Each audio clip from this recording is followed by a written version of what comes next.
चल गुलिया चल उथे चलिए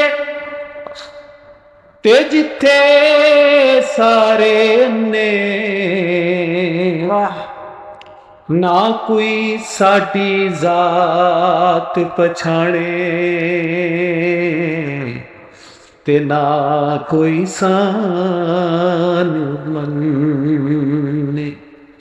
बुल्ले शाह सा मरना नहीं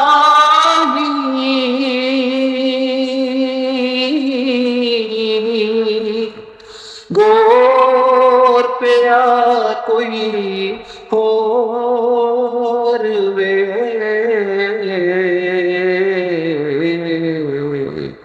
मैनू हिम्मत हारनी नहीं चाहिए, मैनू हौसला करना चाहिए।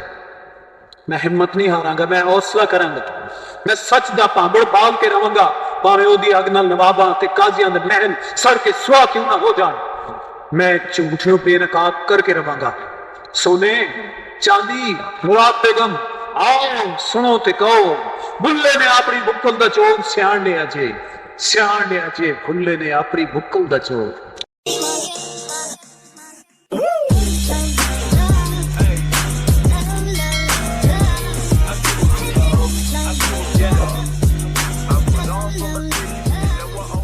अस्सलाम वालेकुम जी, मैं हूँ आपकी दोस्त आपकी होस्ट रज़िया मलिक और आप देख रहे हैं रज़िया मलिक प्रोडक्शन में प्रोग्राम मुलाकात करो बातें मुलाकातें। आज की मुलाकात जिस शख्सियत से मैं आपसे करवाना चाह रही हूँ वो कोई आम शख्सियत नहीं है, एक बहुत अच्छे इंसान है, बहुत अच्छे भाई हैं, बहुत अच्छे ख़ावंद हैं, बहुत अच्छे बाप हैं और बहुत अच्छे आर्टिस्ट हैं। और वो क्या कहते हैं, फ़न की बुलंदियों को छू लेने वाले आर्टिस्ट हैं और अजोका थिएटर के एक बहुत बड़े पिलर हैं। और ऐसे ऐसे करैक्टर उन्होंने अजोका थिएटर में किए, रेडियो पे किए, थिएटर पे किया, फिल्म में किया। लेकिन जो काम इन्होंने अजोका थिएटर से किया, इंटरनेशनल लेवल पे इन्होंने काम किए हैं। आज उनसे हम बातचीत करते हैं। हमारे साथ मौजूद हैं हमारे नसीम अब्बास साहब, नसीम मलिक भी हम इनको कहते हैं। तो नसीम साहब अस्सलाम। वालेकुम सलाम रजिया मलिक साहबा, क्या हाल है आपके? ठीक है, मैं बिल्कुल ठीक ठाक हूँ। मैंने वो मेरे नाम के साथ भी मलिक लगा था तो मैंने कहा आपके साथ नाम के साथ भी मलिक मैंने पढ़ा तो मैंने कहा चलो आज कह दिया जाए नसीम चलें, साहब को। ठीक है, अच्छी बात है। और तबीयत कैसी है आपकी? मैं ठीक हूँ अल्हम्दुलिल्लाह। बच्चे कैसे?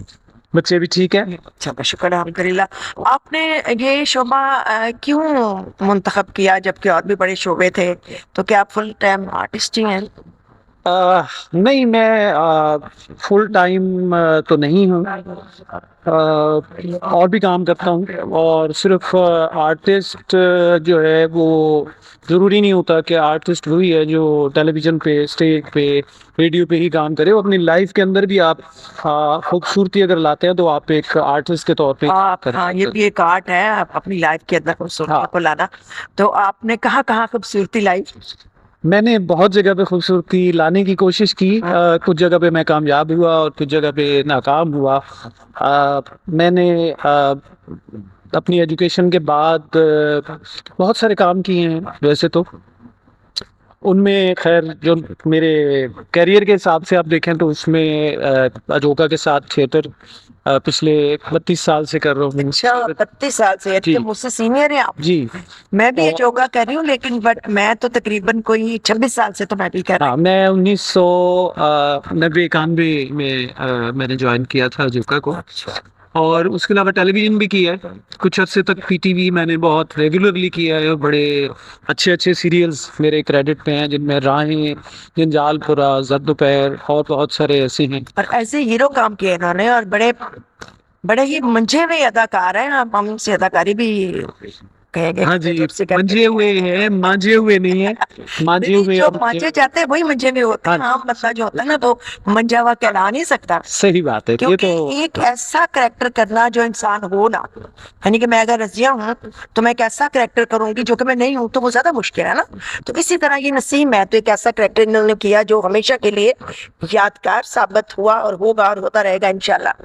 वो किरदार था बुल्ले शाह सरकार। इन्होंने बुल्ला शाह इतना अच्छा परफॉर्म किया इंटरनेशनल लेवल पे, उसको अमेरिका में भी किया, इंडिया में भी किया, पाकिस्तान में भी किया। तो बुल्ले शाह रोल करना आपको कैसा लगा?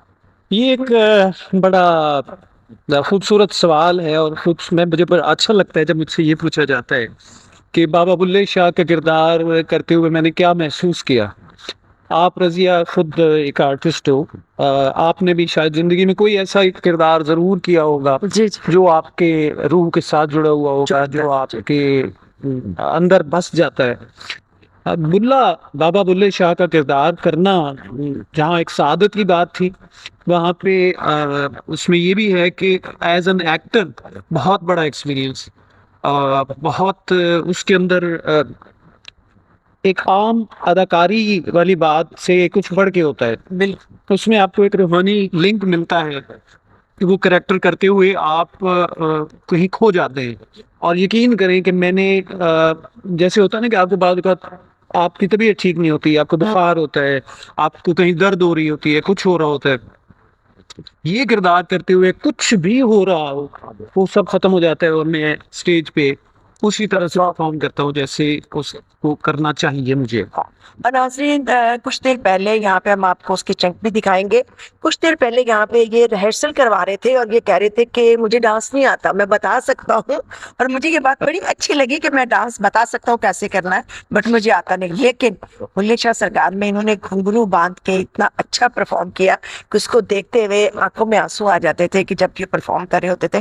बुल्ले शाह सरकार की कुछ लाइन बताएंगे आप?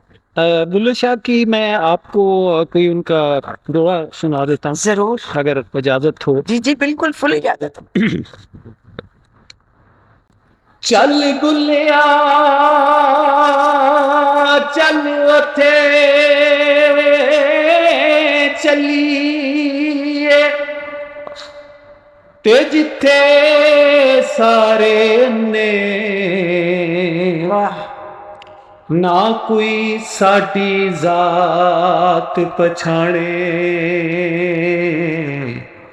ते ना कोई सान मन्ने।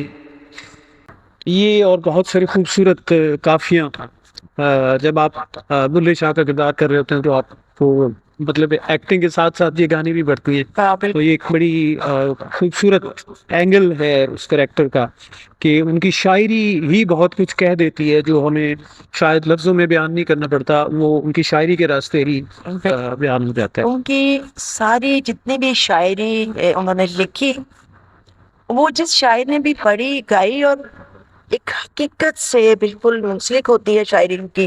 और बिल्कुल वो एक स्टोरी, एक कहानी, और वो इंसान के अंदर ऐसी जज़ब हो जाती है कि वो जब उसको बयान कर रहा होता है ना, तो उसमें कभी ना तो वो कोई आम चीज़ नहीं लगती, वो एक ख़ास चीज़, और वाकई इंसान की बात रूहानियत आ जाती है।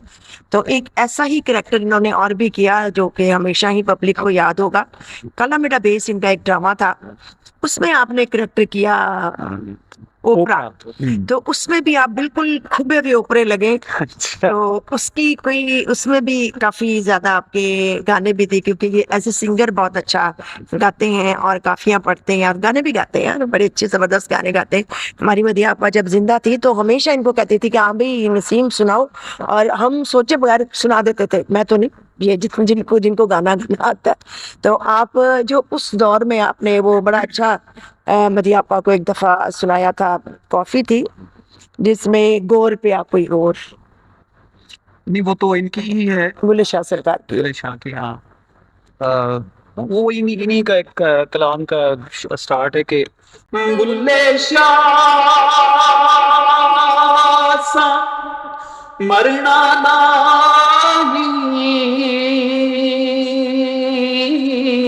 नहीं, गोर पे आ कोई और वे।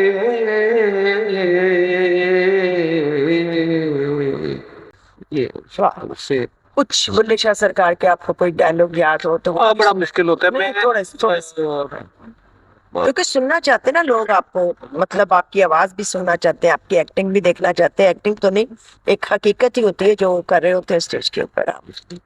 तू ठीक आखनी है मुराद बेगम, मैनू हिम्मत हारनी नहीं चाहिए, मैनू हौसला करना चाहिए। मैं हिम्मत नहीं हारांगा, मैं हौसला करांगा।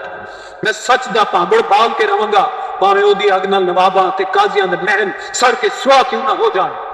मैं झूठ ਨੂੰ बेनकाब करके रवांगा। सोने चांदी मुराद बेगम आओ सुनो ते कहो बुल्ले ने अपनी बुक्कल दा चोर सियाण लिया जे बुल्ले ने अपनी बुक्कल दा चोर। वाह, जबरदस्त। और ओपरा का कैरेक्टर जो आपने किया वो सराइकी ड्रामा का, बेसिकली आप आपकी अपनी लैंग्वेज क्या है? मेरी अपनी लैंग्वेज, मुझसे बहुत सारे लोग पूछते हैं। मुझे असल में मसला ये है कि सराइकी के तकरीबन बहुत सारे लहजे आते हैं जी। और मुझे पंजाबी के भी बहुत सारे लहजे आते हैं। जी, मैं मिसाल दूंगा कि मैं रेडियो पे एक शो करता, अभी आजकल तो नहीं कर रहा बट मेरा बड़ा पॉपुलर शो है जिसमें एक बाबा भी मैं बोलता हूँ। तो उसमें जो उसका मैंने मिक्सअप सा बनाया हुआ है मुख्तलिफ पंजाबी के लहजों का, तो झंग की भी आ जाती है उसमें, सारे मिला जुला है। तो वो बहुत सारे लोग यही समझते हैं कि मैं उनके इलाके का हूँ, वो बाबा जो है।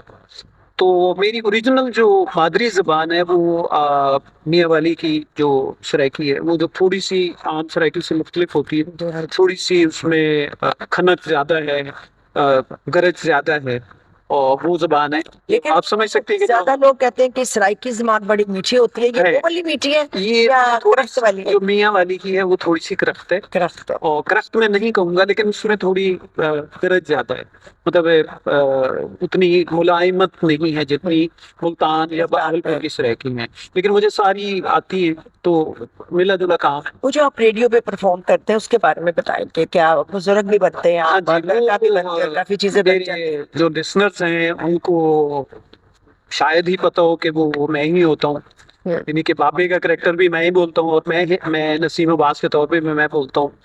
तो वो अब तकरीबन वो मुझे शो करते हुए 10 साल हो गए हैं। मैंने बड़े मशहूर चैनल्स के ऊपर वो किया है, FM 100 पे, 95 पे, 92 पे, 94 पे, लेकिन वो बहुत ही कम लोगों को पता है कि मैं ही होता हूँ। हाँ जी, बिल्कुल, मुझे भी नहीं पता था कि वो आज तो वो एक्चुअली वो ये है कि वो बाबे के थ्रू मैं वो बात भी कह देता हूँ जो मैं नहीं कह सकता। नहीं कह सकता। तो बाबा क्योंकि एक अनपढ़ है, और वो लड़ाका है थोड़ा सा, और वो बहुत सारी बातें, मतलब अब आजकल मुझे ये भी है कि डिफरेंट चैनल्स की पॉलिसीज होती है कि जी आप ये नहीं बोल सकते, ये नहीं कहना, ये नहीं कहना। तो वो बाबा कह देता था, और फिर मैं बाबे से लड़ रहा होता था कि बाबा जी क्यों मैंने रेडियो तो कटाना जिसमें। हाँ, तो बाबा क्या कहता था? बाबा नहीं, वो यूं नहीं आता बाबा। आपके अंदर बाबा कैसे आता है? वो बाबा तो दिखाया था वो कि बड़ा ऐसी अजीब लोगों सी, को पता चले कि आप कैसे पापा ऐसे करके बाबा बनते हैं। वो वो बड़ी अजीब सी बात मैं आपको बताऊं कि मैं बड़ी दफा कोशिश की, हालांकि आप मुझे ज्यादा तौर पे जानती हैं, मतलब मैं इतना कॉमिक नहीं हूँ, मिजाहिया नहीं हूँ। हाँ, नहीं, ये बिल्कुल भी कॉमेडी नहीं करते, क्योंकि मैंने पूछना था कॉमेडी क्यों नहीं आप करते, लेकिन कभी कभी बड़ी अच्छी बात कर जाती है कि बंदा हंसते हंसते फिर बाद में फिर कभी हंस लेता है। रेडियो पे जब मैं वो शो कर रहा होता हूँ तो वो फुल टाइम कॉमेडी होता है, और वो मजे की बात है कि वो जब माइक सामने होता है तो वो उस वक्त कहीं से आ रही होती है और वो हो रही होती है, और मैं नहीं बोल सकता वो comedy as Naseem Abbas, but वो जब बाबा बोलता है तो वो बोल लेता है। जब वो बाबा कैसे बोलता है? और खैर हो गए भाई, ਤੁਹਾਡੀ ਸਾਰਿਆਂ ਦੀ ਮੇਰੇ ਬੱਚਿਓ, ਮੇਰੀ ਧੀਓ ਭੈਣੋ, ਨਿੱਕੇ ਕਾਕੇ ਕੂਕੇ ਬਲੂੰਗੜੇ ਬਲਾਂਗੜਿਓ, ਖੈਰ ਨੇ ਤਕੜੇ ਵਜਿਓ, ਖੈਰ ਅੱਜ ਸਾਡੇ ਕੋਲ ਆਈ ਬੈਠੀ ਏ ਰਜ਼ੀਆ ਮਲਿਕ ਸਾਹਿਬਾ ਜਨਾਬ, ਬੜੀ ਵੱਡੀ ਆਰਟਿਸਟ ਆ, ਦਿਨ ਕੇ ਉਹ टेलीविजन पे आती है कि कितने आनी है? टीवी पे भी आ जानी है, रेडियो पे टाइम मिले तो अच्छा भी आ रहे हैं। खैर हो भाई, जिथे भी आनी है तेरा अपना नसीब, सानू के लगे, सानू केड़ा तू पैसे बढ़ाई खनोती है। पैसे थोड़े तो चंगा ने मोड़ा कब होते था भाई फिर बोली बार भाई नु ये दस भाई ये क्या नवा शुरू कीती खड़ोती है, बोलदा है रे लगे लगे खड़ोते न ते जे विच कैमरे कूमरे ए क्या बनाई खड़ोती है तू? ए मैं निकल जा कैमरा की फिर लाइटा ने गोल गोल दायरे दा ए मोबाइल है, ए थोड़ी तस्वीर पड़ेंदा पे आया तो फोटो माइंड में खड़ोता हां थोड़ी फोटो फिल्म कोई बनती है और खुदा दी बंदी मैंने दस पहले मैं फिल्म आज तक नहीं ए नसीम अब्बास ने तो नहीं बनावन दी, तू मेरी फिल्म बनाने बैठी है यार। नसीम अब्बास आज घर कोई नहीं गया हुआ वो। अच्छा चलो शुक्र है उन्होंने दसे नहीं भाई मैं फिल्म बनाई, मैं उन्होंने आज तक नहीं बनावन दी। क्यों नहीं बनावा? नहीं बनावन देना, मेरी मर्जी, मैं अपनी मर्जी का मालिक हूं, एने खाम खाम झूरियां होंगियां खड़ोतियां होन वो थोड़ियां भी बड़ी तारीफ करता नसीम ओ अब्बास। कहंदा रहंदे ओदा तैनू पता कोई नहीं, बड़ा दोगला जिहा बंदा ही। हां बिच्चू कुछ हो और तू कुछ हो। लग जाते नहीं। हाँ चलो ठीक है जी। तो ये एक तो नसीम कैसे बोलते? नसीम उसके साथ ऐसे बोलते बाबा जी खुदा दा वास्ते हुन बस कर दियो, चुप कर दियो, टाइम होने वाला, टाइम होने वाला तो मैं क्या करें यार, मैं ठेका ले होए टाइम दा तेरा, मैनू इत्थे बुलाया कर, मैनू पूरा टाइम दिता कर, सारे वेला तू आ गिट मिट लाई ढोलता हूं, मैनू विच बोलने दे खाम खा के अब सुना क्यों है जी टाइम साडा खत्म होया खलोता है। बाबा जी टाइम का मतलब ये है कि टाइम वाकई खत्म होया खलोता है। टाइम एक खास होंदा है ना, टाइम होंदा है, उस बाद अगला प्रोग्राम होंदा, किसी होर ने करना होंदा है। आ तो क्या होया मुड़ मैनू अगले बंदे ने हाथ छोड़, मैं उन्हें कुछ नहीं आता, खुदा दी कसम, मैनू गल ऐसा बोलना है मेरी सुनने आ जाओ, पर मैनू रेडियो के अंदर वड़न कोई नहीं देता जे ए नाल मेरे ना होवे, मुसीबत है भाई खलोती है ना, मेरा चलता खलोता है तो पापा ढोलना भी बड़ा छाया खलोता है कि ए मैनू नाल आए ना होवे तो मैनू गड्डी दे गेट ते जेड़ा खलोता हुंदा दरवाजे दे उत्ते डंडा फाड़ के ओ मैनू आदा आ बाबा तेरे नाल बंदा कोई नहीं आपा तेनू अंदर नहीं वड़न देवना। बस बहुत नहीं, बहुत अच्छा करेक्टर है, ये दोनों करेक्टर बहुत अच्छे करते हैं। और वाकई वही मैं आपसे कहना चाह रही थी कि जो अपनी जात से हट के करेक्टर होता है वो मुश्किल होता है। जैसे मैंने इसमें ये रंगू बाबा बने थे, हमने इंडिया परफॉर्म किया, उसमें ये रंगू बाबा कोई 80+ बाबा जी बने, और मैं भी कोई 80+ बनी अम्मा। क्या था ड्रामे का नाम? अन्नी मायरस। अन्नी माईदा सुफना। असल में मैं अपने मुंह से अपने आप को माई नहीं कहना चाह रही थी, लेकिन चले लोग मुझे कहते हैं माई, फिर मैं कहती बंदा डियर ही नाल ना लेता, माई डियर कह देता है। तो वो मेरे लिए भी एक चैलेंज कैरेक्टर था, लेकिन वो लोगों ने बहुत पसंद किया। और रंगू दादा उसमें मेन कैरेक्टर कर रहे थे और एक तरफ मैं थी। हम दोनों को शौक होता है, एक को इंडिया आने का और एक को पाकिस्तान आने का। तो बहुत अच्छा वो ड्रामा था, कभी मौका मिले तो आप भी जरूर देखिएगा। आपका यादगार ड्रामा कौन सा गुजरा, टीवी का, रेडियो का या थिएटर का? टीवी पे मैंने अब बड़ा थोड़ा काम किया है, सिलेक्टिव काम किया है। कुछ तरह की पंजाबी प्लेस भी हमने इकट्ठे भी किए हुए हैं बहुत सारे। और जो सबसे मुझे लगता है जिसके अंदर बहुत और वो लोगों को भी बड़ा पसंद था, वो राहें था।